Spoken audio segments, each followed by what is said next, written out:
여기 보시면은 뭐 MZ 세대도 있고 뭐 자기가 어떤 세대인지 다 알고 있어요. 베이비 부머 세대, 뭐 무슨 뭐 Z 세대, 뭐 여러 가지 세대들이 있어요. 그것은 뭡니까? 그들만의 문화와 그들만의 삶의 모습들이 있다는 거예요. 그런데 중요한 것은 그 모든 삶의 세대 가운데서도 수많은 사람들이 동일하게 받고 있는 고통이 있더라는 거죠. 그게 뭐냐면 낮은 자존감입니다. 낮은 자존감. 제가 한번 우리 가족들에게 질문을 한번 해볼게요. 자기 자신을 축복해 본 적 있으십니까? 내 인생 왜 이래? 왜 이 모양이야? 라고 나는 하나님의 자녀야. 난 하나님이 나를 너무나 사랑하시는 사람이야. 잘했어. 라고 하시는 분 계십니까? 없지요. 그러니까 그건 뭐예요? 내가 나를 판단하고 있다는 또 하나의 반증이라는 거죠. 저와 여러분은 하나님 사랑과 이웃 사랑 사이에 하나님의 영적 사랑을 전할 수 있는 하나님께서 예정해 주신 구원받은 그리스도인인 줄 믿습니다. 그러니까 우리가 무슨 능력으로 하나님의 자녀가 될 수 있겠어요? 하나님이 은혜 베풀어 주셨기에 우리가 예수 그리스도의 십자가의 보혈의 은혜로 우리가 주님의 자녀가, 하나님의 자녀가 된 줄 믿습니다. 우리가 자녀들을 한번 보게 되면 대학교에서 한 10년 동안 한 5천 명 이상 학생들을 상담한 그 교수 선생님께서 아이들, 그러니까 청년들이 힘들어하는 삶의 주제들이 있더라는 거예요. 뭐 상담을 하다 보니까 뭐 학업의 문제, 진로의 문제, 취업, 뭐 인간관계, 연애, 성공 등 여러 가지 다양한 것들이 있는데 그 모든 다양한 문제들과 그 고난과 염려, 근심, 걱정 그 모든 것을 조합해서 하나로 묶어 버리니까 그 밑바탕에는 이런 질문이 있더라는 거예요. 나는 누구인지 알고 싶다라는 거죠. 아이덴티티, 우리의 삶의 정체성. 자, 우리 가족 여러분, 왜 사세요? 무엇 때문에 사세요? 무엇을 목적으로 살아가고 계십니까? 이것을 우리가 명확하게 내 삶의 방향과 그것을 정의를 해야 되는데 그 정의하기가 쉽지 않다는 거예요. 어렵다는 거예요. 그러니까 이것이 모호해 버리니까 우리의 삶의 방향성을 잃어버리고 내가 왜 사는지를 모르니까 살면서 삶에 의해서 우리가 생각하게 되고 그런 생각하는 것들이 결론적인 것은 뭐냐면 우리를 자존감을 낮게 만드는 거리들밖에 없더라는 거죠. 살다 보니 힘들어요. 그 힘드는 것을 보니 내 인생이 왜 이 모양이야 라고 스스로를 비하절하하게 만들어 버린다는 거죠. 그 늪에서 우리가 빠져나오지 못하니 우리는 행복한 인생을 살아갈 수 없습니다. 그런데 하나님과 세상 사이에 우리는 구원을 받았어요. 복을 받은 사람들입니다. 그럼 행복한 사람들 아니에요? 나는 행복한 사람이로다 라고 신명기에서 모세가 얘기했던 것처럼 우리 스스로가 나는 행복한 사람인가를 스스로 진단할 수 있어야 되는데 그러지 못하다라는 거죠. 이 모든 것들이 무엇이다? 바로 낮은 자존감 때문에 그런 것이다 라고 볼 수 있어요. 그래서 이 자존감이 부족하면 어떤 현상이 일어나냐면 많은 부분에서 위축이 돼요. 위축이. 내가 할 수 있겠어? 라고 하는 거죠.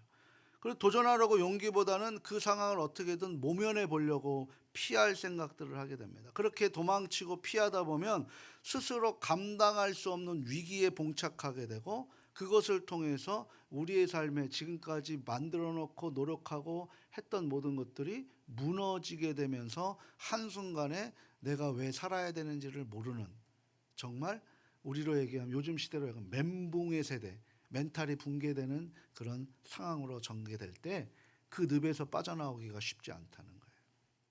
그러면 우리의 삶이 어디로 가야 되는지 모르겠어요. 도대체 내가 누구인가? 내가 사는 이유가 무엇 때문인가? 내가 해야 할 일이 있을까? 라고 이런 고민들을 하다 보서 그거에 대한 대답을 찾지 못하면 어떤 상황이 되면 깊은 삶에 대한 회의감이 생기는 거예요. 이렇게 살아서 뭐 하나가 되는 거예요. 이렇게 살아서. 우리는 하나님과 사람 사이, 이 땅 사이에 이렇게 살아야 되는 존재인데 이것을 놓쳐버리면 우리는 스스로가 무엇을 위해서 살아가는지를 알지 못하게 되고 그것을 알지 못하면 진정한 행복과 삶의 진위성을 찾지 못하게 된다는 거죠. 이러한 절망적인 감정들이 잦아지게 되면 그때 나타나는 증상이 있어요. 우울하다. 우울해지는 증상이 되는 거예요. 이 우울해지는 증상이 심해지면 어떻게 됩니까? 이렇게 살아서 뭐하나? 라고 스스로 생을 마감하게 되는 거예요. 그런데요, 우리가 왜 그렇게 살면서 종종 죽음을 생각할까요? 그리고 사람들은 스스로 죽음을 택하는 것일까요? 그토록 소중한 생명을 내버리는 것이 결코 쉽지 않았을 것입니다. 사는 것이 얼마나 힘들었으면 자신을 포기했을까? 저도 그 마음을 품었던 적이 있었고 또 그렇게 한번 시도를 해본 적이 있었기 때문에 참 안타깝습니다. 그래서 한번 보건복지부에서 왜 어떤 의미에서 이런 일들이 벌어질까라고 한번 봤는데, 지난 7월 2일에 공개한 OECD, 그러니까 경제개발협력기구라고 하는 통계에서 한국에서의 자살률이 2023년 기준으로 10만 명당 25.2명이었다라고 하는 거예요. OECD 38개국, 그러니까 좀 더 늘어났을지는 모르겠는데요. OECD 회원국 가운데 가장 높은 것으로 OECD 국가 평균이 얼마냐면 그러니까 12.1명당 1명이었는데 우리는 25.2명이기 때문에 2.4배가 되는 해당되는 수치로 우리나라가 살아가고 있는 거예요. 그만큼 우리나라가 지금 20년이 넘게 자살률이 1위의 국가로 지금 살아가고 있습니다. 아무리 많이 가졌는데도 불구하고 여전히 우리는 우울하고 왜 살아가야 되는지를 모르는 상황 속에 있다라는 거죠. 24년 올해 여전히 높은 수치를 발견하고 있는데요. 제가 이거 7월 달까지, 이제 오늘 8월이니까 집계가 아직 안 나와서 7월까지, 그러면 지금 올해만 7월까지 몇 명이 자살했는가라고 봤을 때 약 8,100명이 자살을 하고 있습니다. 이것이 전년도에 비교해서 약 한 10%가 증가한 수치입니다. 이 수치로라면 올해도 약 13,770여 명이 그렇게 아까운 생을 활보도 못 해보고 활개도 날개도 펴보지 못하고, 그리고 내가 왜 살아가야 되는지 목적도 없이 그렇게 생을 마감하게 되는 것입니다. 이 수치는 그냥 병사가 아니라 자살률의 수치라는 거죠. 그러니까 이 수치를 10만 명당 한 27명 정도로 추정되고 있는데요.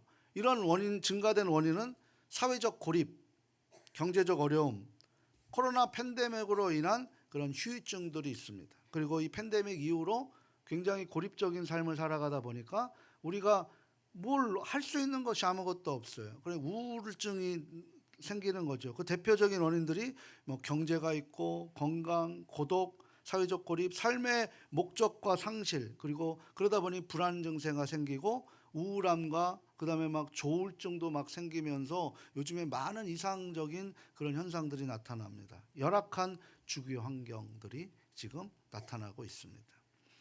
올해 자살률 기준으로 하루에 약 37.7명을 자살하는 것으로 추정하고 있는데, 이를 계산해 보면 우리가 38분 정도, 한 40분 정도에 한 명이 자살하고 있으니까 오늘 이 1시간에도 지금 2명이 지금 생을 잃어버리고 있는 상이라고 할 수 있습니다. 끔찍한 현상이라고 할 수 있습니다. 이 모든 안타까움은 궁극적으로 뭐예요? 자존감이 결여됐기 때문이에요. 우리는 자존심과 자존감은 구별할 줄 알아야 되는데, 자존감이 결여가 되니까 스스로의 인생을 망치게 되는 것입니다. 대부분 사람들은 자기애가 많이 결여되었고 심지어 자기 축복에 대한 오해들을 많이 하고 있어요. 괜히 자기를 축복하면 이상한 사람처럼 느끼는 거예요. 자기 자신을 축복하는. 근데 내가 내 자신을 축복한다는 게 아니라 나를 통해서 하나님이 나를 축복하신다는 사랑으로 우리가 그것을 해석해야지만 스스로를 사랑할 수 있고, 이 사랑이 있어야만 내 자신같이 내 이웃을 사랑할 수 있게 되는 거예요. 이 세상에 스트레스 없이 살아가는 사람 없습니다. 여기 한번 생각해 보시죠. 여기 오늘 우리 가족들 많이 오셨는데 스트레스 없이 이 한 주 사셨던 분 계세요? 한 분도 없잖아요. 그죠? 스트레스 없이 안 사신 분 없죠? 다 스트레스 받으셨죠? 이렇게든 스트레스, 저렇게든 스트레스를 다 받고 살아가는 거예요. 근데 문제는 그 스트레스가 만병의 근원이라는 사실을 아십니까? 그 스트레스로 인해서 우리는 점점 더 불행한 삶으로, 행복하지 못한 삶으로 살아가고 있어요. 그런데 그 스트레스가 내가 해결할 수 있으면 스트레스가 될 수가 없겠죠. 내가 해결할 수 없는 인계점에 뛰어넘는, 한계를 뛰어넘는 일들이기 때문에 우리가 스트레스를 받게 되고 불안과 염려와 우울한 증상을 갖게 된다라는 거예요. 그래서 문제는 이 스트레스를 우리가 어떻게 대처하느냐라는 것에 그 승패가 달려 있습니다. 그 대처 정도에 따라서 넘어지기도 할 수도 있고 극복할 수도 있는 상황으로 전개가 되는 거죠. 근데 하나님께서는 우리에게 우리를 만드실 때 우리 안에서 자가할 수 있는, 자정할 수 있는 면역 시스템을 만들었어요. 피부를 주셨죠. 이 피부가 병균을 1차적으로 막는 그런 역할을 합니다. 그래서 안으로 들어오지 못하도록 피부를 두껍게 만들어 주신 거예요. 또 병균이 안에 들어왔을 때, 그 병균이 안에 들어왔을 때 그것을 또 싸울 수 있도록 만든 게 뭡니까? 백혈구예요, 백혈구. 그런 면역 시스템을 작동하게 해주시는 거죠. 근데 이 면역 시스템이 망가지지 않았기 때문에 저와 우리 가족들은 지금도 살아가고 있는 것인 줄 믿습니다. 우리가 다 그 하나님의 은혜로 살아가는 거, 이 자체가 우리에게 생성되는 것이 아니라 하나님이 그렇게 만들어 놓으신 그런 피조 세계에 우리가 살아가고 있는 거예요. 그러니까 오늘 하루 숨 쉬고 살아가는 그 자체가 하나님이 우리에게 주신 엄청난 은혜라는 사실을 우리가 놓치지 마시기를 바랍니다. 내가 하루 1초를 내 스스로 살아낼 수 없는 존재들이라는 거예요. 그런 점에서 가장 치명적인 육체의 병이 뭡니까? 아마 다 모든 것들이 그 면역력이 약해져서 결핍증으로 나타나는 거예요. 그 면역력이 약해지니까 감기도 오래 걸리고, 그 면역력이 약해지니까 자정하는 능력이 없어서 의존을 하지만 내 안에서의 내성이 그것이 점점 사라지기 때문에 더욱더 삶이 어려워질 수 있는 거죠. 이거를 견뎌 나가는 것이 정말 대단한 은혜예요. 이것을 견디시는 우리 가족들 보시면 정말 오늘 우리 김정숙 권사님 오셨는데 은혜로 살아가시는 거예요. 은혜로. 그거를 알고 하나님 앞에 견디고 고백하는 거죠. 정신적인 영적인 스트레스에도 이런 면역 시스템이 있다라는 거예요. 그게 뭡니까? 그러면 우리에게 영적으로 정신적으로 주는 면역 시스템이 뭐예요? 그건 뭡니까? 하나님께서 우리를 축복하신다라는 사실을 믿는 거예요. 나는 하나님의 축복의 대상이다 라는 것을 믿는 거예요. 그러므로 스스로 향해서 축복을 선언하라는 거예요. 나는 복받은 자다. 나는 하나님의 아들과 딸이라고, 나는 하나님이 소중히 여기시는 자라고 선포하면서 살아가라는 거예요. 이런 선포, 오늘 이 말씀 이후에 우리 모두는 어떤 일을 시작할 때마다 자기 자신을 사랑하고 하나님의 사랑을 입술로 선포하며 살아갈 수 있기를 소망합니다. 제가 이제 어떤 가게를 오픈하거나 사업장에 갔을 때 제가 늘 요구하는 게 있어요. 그게 뭡니까? 선포기도예요. 음식을 만들 때도 내가 먹지 않은 거라도 하나님이 이 음식을 통해 예수님의 사랑이 전달되게 해주십시오라고 그렇게 선포하게 되면 그 음식을 먹은 사람은 음식을 맛있게 먹는 것을 떠나서 이 집에 오게 되면 내가 행복감을 느낀다라고 생각을 합니다. 그렇게 시작하라는 거예요. 옷에게도 마찬가지죠. 옷을 선포하더라도 그 옷에서 그 옷을 입을 때 하나님의 감사하심을 느낄 수 있게 해달라고 기도하는 거예요. 이런 기도가 우리에게 있어야 된다는 거죠. 가족 여러분, 자신에 대해서 축복해 보신 적 있어요? 내 몸을 만지면서 내 몸아 건강해라 해본 적 있으세요? 내 마음을 향해서 내 마음아 용기를 가져, 주님이 함께 하시잖아 라고 스스로에게 그렇게 격려해 보신 적이 있느냐라는 거죠. 지금 우리가 이렇게 축복해 보시길 바랍니다. 힘들고 아플 때마다 나는 하나님의 자녀이고 믿음의 사람이라고 선포하실 수 있기를 바랍니다. 우리 한번 스스로를 이렇게 조금 옆에 사람 앉지 말고 자기를 한번 이렇게 안아보세요. 안고 나는 하나님이 나를 너무나 사랑하셔 라고 한번 얘기를 해보십시오. 쑥스러우십니까? 해보셔야 됩니다. 다시 한번 합니다. 하나님이 나를 너무 사랑하십니다. 그러면 이 몸에다가 나쁜 것 집어넣을 수 있어요, 없어요? 없는 거예요. 많은 사람들이 자신을 축복하라고 하면 오해하는 경향이 있는데 나 자신을 축복하는 게 신앙과 무슨 관계가 있냐라고 얘기합니다. 이기적인 자기애가 아니라 자기를 향한 집착을 스스로 축복하는 것과 그렇게 이야기하는 게 아닙니다. 자기애는 자존심의 기반인 거예요. 우리 생각해 보십시오. 내가 자존심으로 살아가잖아요. 누가 나를 건들면 막 거기에 막 발끈하고, 저도 그래요. 그렇게 하잖아요. 근데 하나님은 우리에게 자존감으로 살아갈 수 있도록 만들게 하신다는 거예요. 그 자존감이라는 건, 자존심은 뭐예요? 스스로 남과 비교해서 내가 조금 잘나면 여기 뽕 들어가잖아요.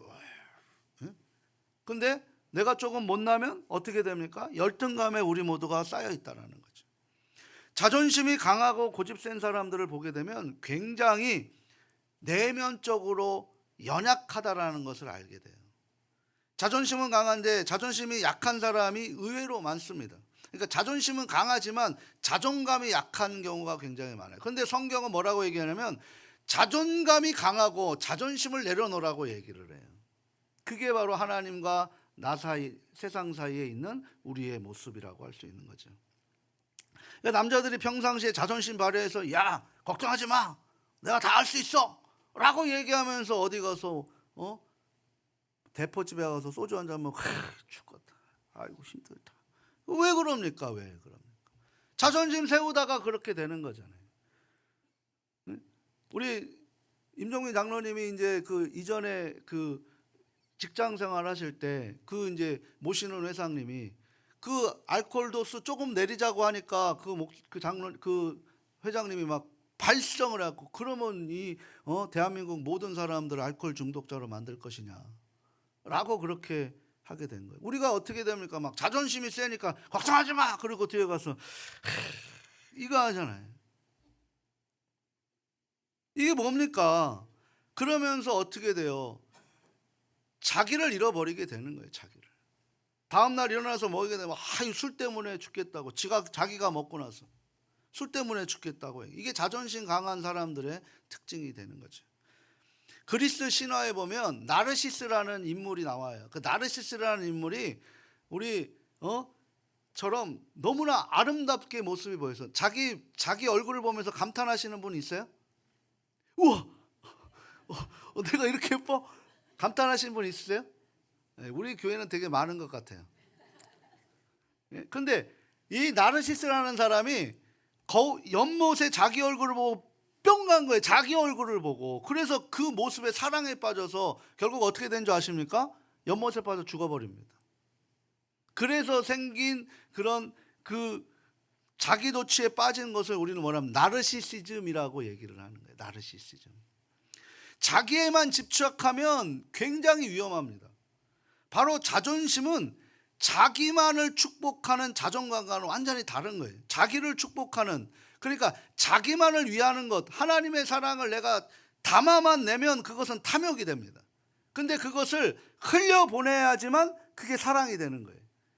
그러니까 하나님의 사랑도 우리가 어떻게 하느냐에 따라서 그것이 썩어질 수도 있고 그것이 배로 늘어날 수도 있게 된다는 거예요. 또 한 번 이런 질문을 합니다. 일종의 자기 개발을 위해 책에 등장하는 인본주의적 자기 체면이 아닌가? 나는 할 수 있어. 나는 괜찮은 사람이야. 우리 19세기, 20세기, 막 21세기 막 이렇게 오게 될 때, 뭐 조엘 오스텐 목사님이라든 뭐 이런 분들이 하는, 우리는 할 수 있어. 난 할 수 있다. 나는 성공할 거야라고 이렇게 자기 체면을 하다가 그게 지금 어떻게 된 줄 아십니까? 그건 아니야라고 지금 평가되고 있는 거예요.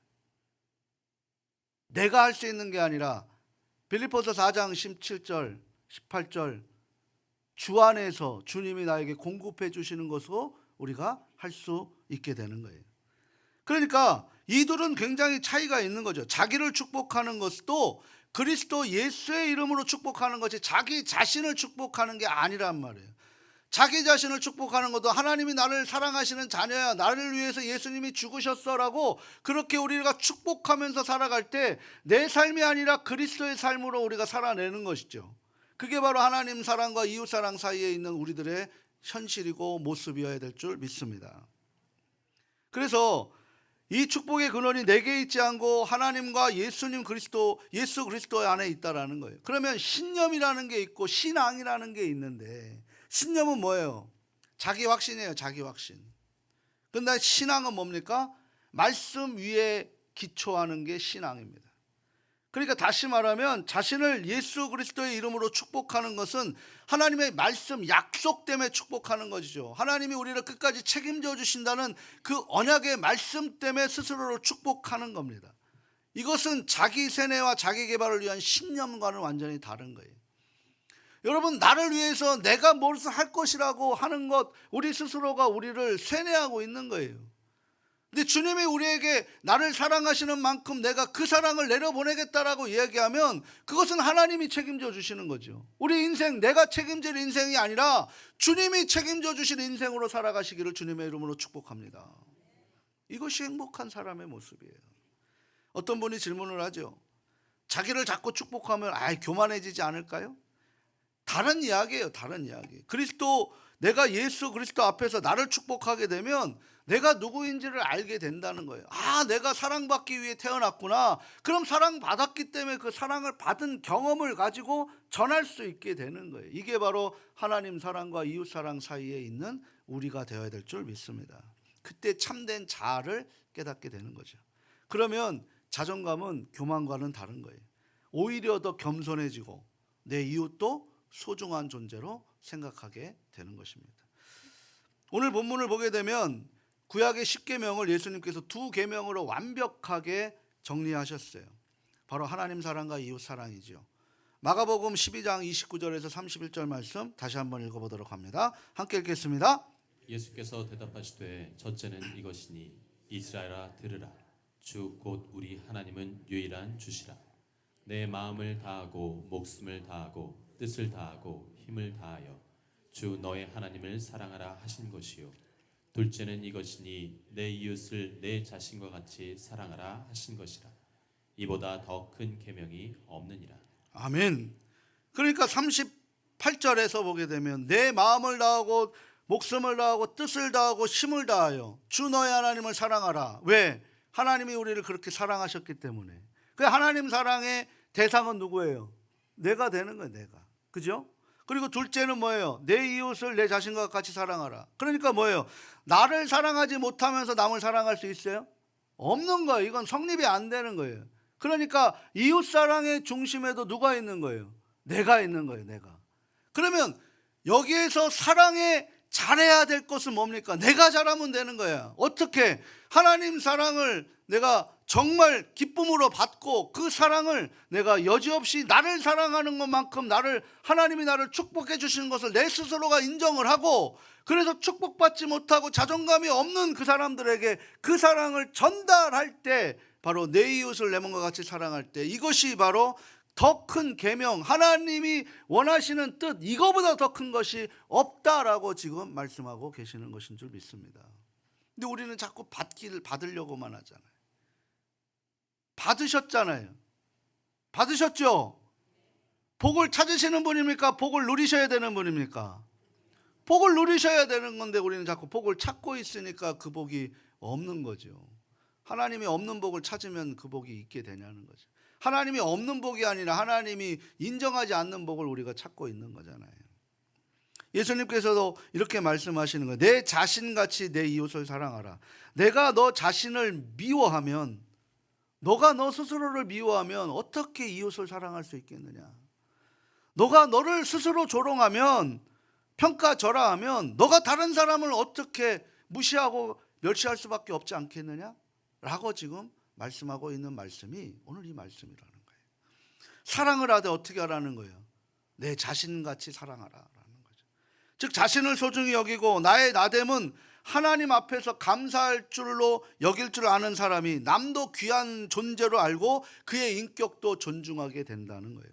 사랑은 내가 생성하는 것이 아니라 받아야 되는 거예요. 그럼 사랑받은 경험이 있으셔야죠. 그 경험이 없는데 누구를 사랑할 수 있겠냐는 거예요. 우리가 왜 하나님을 믿습니까? 모든 것이 열려있는 이 과학의 시대에 왜 하나님을 믿고 있습니까? 하나님을 믿는 것, 우상숭배와 위신과 뭐가 다르다는 거예요. 하나님이 우리를 노예처럼 강압하시기 위해서 우리를 초청하셨습니까? 아니잖아요. 하나님 앞에 들어가면 우리의 인생 모든 게 막 재미없어지고 모든 것이 막 다 옥죄고, 그렇게 우리 인생 삶은 재미는 다 끝났네, 그렇게 생각하십니까? 그거 아니잖아요. 우리가 지금도 여전히 사랑하시고 하나님이 사람처럼 하나님의 자녀처럼 멋지게 살아가고 그 안에 행복거리를 찾으라고 이야기하고 있는 것 아닙니까? 이번 주 우리 오셨던 두 목사님 어떤 마음이셨어요? 그분들이 뭐 가진 게 있고 뭐가 있어서 행복한 모습이었어요? 아니잖아요. 받은 만큼 내려주니 그 내려주는 것으로 인해서 수많은 영혼들이 살아내지는 그 모습을 보며 하나님의 살아계심을 느끼고 있었다라는 거죠. 바로 그 하나님 사랑과 이웃 사랑 중심에 나라는 사람이 축복의 통로로 있었기 때문에 가능한 것입니다. 저는 성경을 읽을 때마다 끊임없이 확인하는 말씀이 있는데요. 그게 뭐냐면 하나님께서 나를 부르시고 인간 전체를 부르셨구나. 인간이면 누구나 차별 없는 동등한 존재로 만드시고 하나님은 공평하신 하나님이시구나. 얼굴의 색깔이 상관없이 돈의 유무에 상관없이 권력의 크고 작음에 상관없이 우리는 똑같은 하나님의 창조물이라면 하나님의 형상으로 지음받은 소중한 존재구나. 저는 이것을 항상 기억하고 있습니다. 기독교 운동은 뭡니까? 죄로 물든 인간이 모든 차별성을 깨트리는 거예요. 교회는 차별적이어서는 절대 안 됩니다. 하나님은 그만큼 인간을 존중한다라는 거죠. 그리고 그 존중받은 우리가 하나님 때문에 겸손할 수 있도록 하나님을 믿게 하시는 거예요. 너는 너를 만드신 창조주가 있단다. 너는 피조물이란다. 너보다 더 크신 분이 계시단다. 우리가 이것을 예배 드릴 때마다 이 진리를 우리가 확인하는 거예요. 끊임없이 확인하는 것이 예배입니다. 그래서 예배를 드린다는 것이 무엇입니까? 자신의 한계를 느끼고 인정하는 것. 그래서 그 앞에 모든 것을 내려놓는 것이에요. 내가 세상에 아무리 잘 나가도 하나님 앞에 서면 부끄러운 존재, 아무것도 아닌 연약한 존재라는 것을 인정하는 것이 바로 예배인 줄 믿습니다. 더 겸손히 살아야 할 것을 다짐하고 교만이 얼마나 잘못된 것인 것을 깨닫게 하는 것이 예배라는 거죠. 그러면서 동시에 우리를 향한 하나님의 말씀을 감사함으로 듣게 되는 거예요. 너는 유일한 존재야. 내가 너에게 유일한 사명을 줬어. 너 같은 인생을 어느 누구도 살아갈 수 없도록 내가 너를 창조하고 내가 너를 이 시대에 너를 보낸 거야. 그리고 너에게 나의 사랑을 예수를 통해서 전하게 한 거야 라고 그렇게 우리에게 말씀해 주고 있는 거야. 내가 너를 얼마나 소중하게 여기는 줄 아느냐 라고 하는 이 예수 그리스도를 통해서 이것을 우리가 분명히 말씀하는 것을 잊지 마실 수 있기를 주님의 이름으로 소망합니다. 우린 누구입니까? 하나님의 부르심을 받은 하나님의 자녀인 줄 믿습니다. 축복하시는 존재가 하나님이시고 그리고 나도 너에게 복을 주었으니 너도 너 자신부터 축복하고 그 축복의 통로가 되어라 라고 지금 말씀하고 있는 거예요. 하나님의 관심은 바로 나에게 있는 거예요. 기독교만큼 인간 중심의 종교가 어디 있습니까? 기독교를 신중심이라고 생각하다 보면 하나님을 인간을 억압하고 존재하는 분으로 우리가 오해하게 되는 거예요. 우리가 하나님 앞에 진짜 여타신들보다 그렇게 정성 부리며 하나님 앞에 빌고 있습니까? 우리는 힘들 때마다 내가 필요할 때마다 찾고 있는 게 우리 하나님 아니에요. 하나님만큼 인간을 귀히 여기시는 분이 세상에 어디 있습니까? 그런 종교가 어디 있어요? 인간을 향해 하나님의 아들과 딸이라고 말하는 종교가 이 세상에 어디 존재합니까? 아들이신 예수님을 친히 이 땅에 보내셔서 너희는 내 친구다, 내 아들이다, 내 딸이다, 내가 너희를 위하여 내 생명을 버렸다, 그렇게 말하는 종교와 철학이 어디에 있느냐는 거예요. 이런 이데올로기가 도대체 어디에 존재합니까? 우리가 당당히 살아도 불러주신 이가 또 어디에 있습니까? 무엇을 잘못해도 우리를 품어 안아주시고 우리를 끝까지 책임져 주시는 그런 종교가 어딨냐는 거예요. 우리가 믿고 있는 예수 그리스도는 축복의 근원인 줄 믿습니다. 우리의 걱정, 근심, 절망, 탄식, 죄와 허물, 질병, 죽음의 공포들이 이 모든 것을 대신 지시고 고통받은 인간들과 깊은 관계를 맺으시는 분도 바로 예수 그리스도라는 사실입니다. 주님의 그래서 고난 속에 우리의 열등감이 들어가 있어요. 주님의 고난 속에 우리의 눈물이 들어가 있어요. 그리고 우리의 모든 삶의 탄식이 주님의 그 고난 속에 들어가 있다는 거예요. 그래서 주님은 위대한 사랑이라고 할 수 있습니다. 그래서 기독교를 좀 더 면밀히 표현하면 나를 위한 종교예요. 나를 위한 종교. 우리가 하나님 앞에 그 사랑을 흠뻑 취하시길 바랍니다. 그리고 자기 자신을 스스로 내가 지금 힘들고 어려워도 아파도 하나님이 나를 사랑하시고 나를 버리지 않으시고 나를 끝까지 책임져 주시는 분이야. 그분이 우리 아버지시야 라고 하면서 우리가 그 사랑을 우리가 만끽하시고 그 받은 사랑을 또 우리의 삶의 경험에서 여지없이 전하는 그런 우리의 모습 될 수 있기를 소망합니다. 죽음 앞에서 절망하고 신음하는 자들, 두려워하는 자들을 향해 새 생명의 표지가 바로 예수님의 십자가와 예수님의 부활이시고 그분이 부활하셔서 우리에게 내가 너희도 나처럼 하나님 곁으로 갈 것이다 라고 승천을 사도들에게 보여주셨고 그 사도들이 그것을 보고 예수님의 십자가는 너희를 위해서 나를 위해서 죽으셨고 그 죽음 안에 부활하셔서 그 죽음을 해결하시고 하나님의 자녀로 이 땅에 살다가 하나님 곁으로 갈 수 있는 그런 삶을 우리에게 보여주셨던 것을 증언하며 그들이 순교자적 삶을 살아갔던 거예요. 이게 바로 하나님 사랑과 이웃 사랑 사이에 있었던 저와 여러분들 사도들의 모습인 줄 믿습니다. 인간의 낮은 자리에 오셔서 죄인인 나를 이해하고 사랑하시는 그런 사람 이 세상 어디에서 보셨어요? 예수님처럼 고난당하면서까지 죄인 된 사람들을 생명을 전하는 친구 되기 위해서 그렇게 열정적인 삶을 사셨던 분이 어디 있었습니까? 다시 말씀드립니다. 하나님의 가장 기본적인 관심이자 또 가장 큰 사랑의 대상은 바로 저와 우리 가족들인 줄 믿습니다. 하나님은 왜 예배하는 자를 찾으실까요? 하나님을 하나님 되게 하는 예배하는 자이기 때문입니다. 그런 사람만이 자신이 누구인지를 알고 이 땅에서 내가 어떻게 살아가야 될지를 알게 되는 거예요. 세상은 나는 할 수 있다. 그래 나는 괜찮은 사람이야 라고 자꾸만 쇠뇌해야 합니다. 근데 그것은 잠깐의 효력밖에 없는 거예요. 하지만 우리는 어떤 존재입니까? 상대적인 존재 아니에요? 금방이라도 무너질 수밖에 없는 연약한 존재 아닙니까? 그래서 두렵고 겁이 나서 스스로 괜찮다고 위로하고 체면을 걸지만 점점 더 연약한 자리로 그렇게 무너지게 되는 거예요. 하지만 우리가 믿고 있는 하나님은 모든 피조물의 절대적인 표준입니다. 그리고 모든 것을 만드신 창조주시고 주권자이십니다. 그런 분이 피조물인 인간에게 오셔서 사랑하신다고 고백하신 게 예수님의 사랑인 거예요. 그래서 우리는 선포해야 됩니다. 내 인생을 그리스도의 이름으로 축복할 이유가 여기에 있는 거예요. 내가 처한 삶의 공간이나 물질에 대해서도 그리스도의 이름으로 축복할 이유가 여기 있는 거예요. 더불어 내가 힘들고 어렵고 아픈 자리라도 있는 그대로의 모습에서 나를 축복할 수 있어야 되는 거예요. 왜 나는 이 모양입니까가 아니라 하나님 그럼에도 나를 사랑하시고 나에게 함께하여 주셔서 감사합니다. 나는 축복받은 사람입니다 라고 스스로를 위로해 주시기를 바랍니다. 세상 사람들에게 위로받으려고 하면 그 위로가 다가와요. 옆에서 평생을 살았던 사람도 나를 위로하지 않는데 그거 위로 못 받아갖고 아이고 행복하네 불행하네 그런 인생 살아가서 우리 모두 지금까지 짧은 인생을 거기에 허비해 놓고 거기에 목매어서 살면 되겠습니까? 정말 절대적인 하나님의 사랑을 우리가 품고 그 스스로를 사랑하며 살면서 사랑을 전할 때 삶이 회복이 되는 거죠. 내 자리가 회복이 되는 것 아니겠습니까? 그런 모습이 요셉의 축복인 줄 믿습니다. 그러하기에 우리가 이렇게 한번 했으면 좋겠어요. 아까 말씀드렸던 것처럼 힘들고 어려울 때 마음에 근심이 있을 때 넌 하나님의 자녀야 힘내 하나님이 너하고 함께 하시고 너를 끝까지 사랑하시는 분이야 라고 그렇게 얘기하시는 거예요. 그래서 주님이 말씀하셨잖아요. 수고하고 무거운 짐진 자들아 다 내게로 오라. 내가 그 멍에를 쉽게 하는 방법을 알려주겠다. 그건 뭐예요? 하나님도 주님도 힘들 때마다 뭐 하는 거? 나는 하나님의 사랑하는 사람이야. 하나님의 자녀야. 기뻐하는 자야.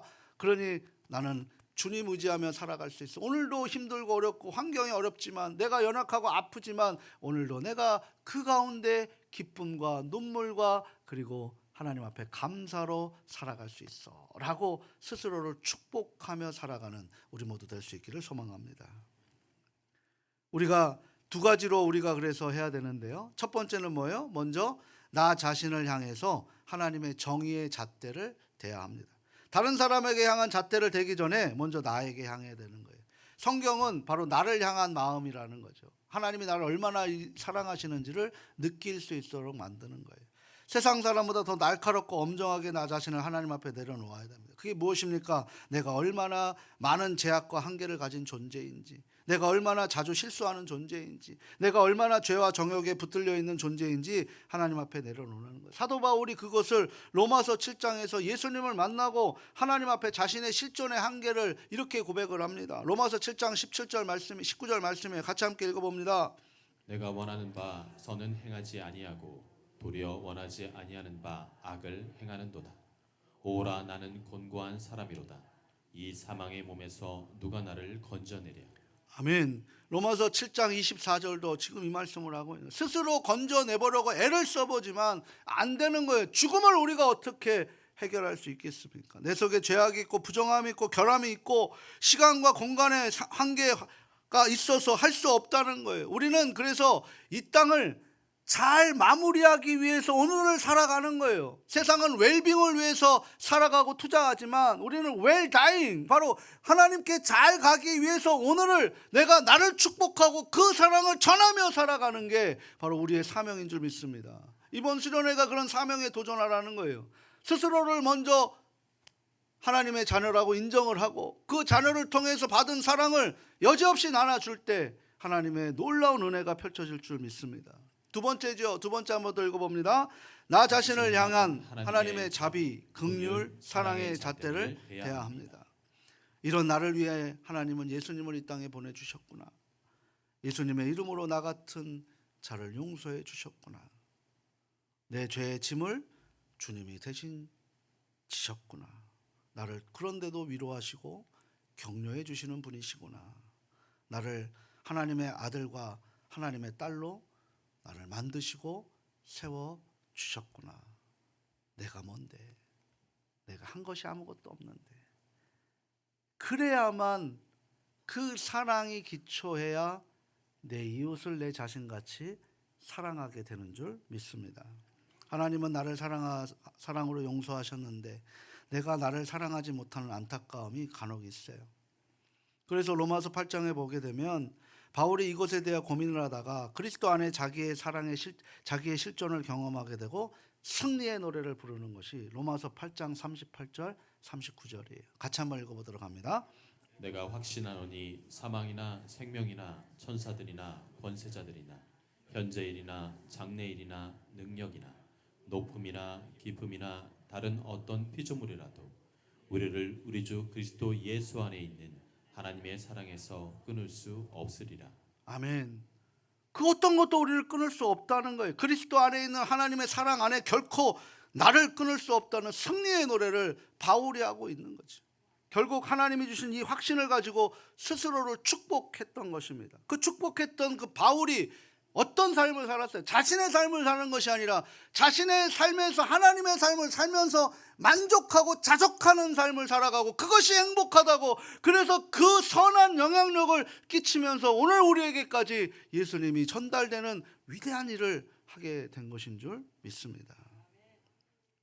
저도 목사인 저도 새벽에 교회에 나와서 기도하고 목양실에서 이제 또 그 다음 거 말씀을 준비하고 말씀을 묵상할 때 항상 제가 하는 스탠스가 있어요. 그게 뭐냐면 마가복음 1장 11절 말씀을 기억하며 스스로 고백합니다. 너는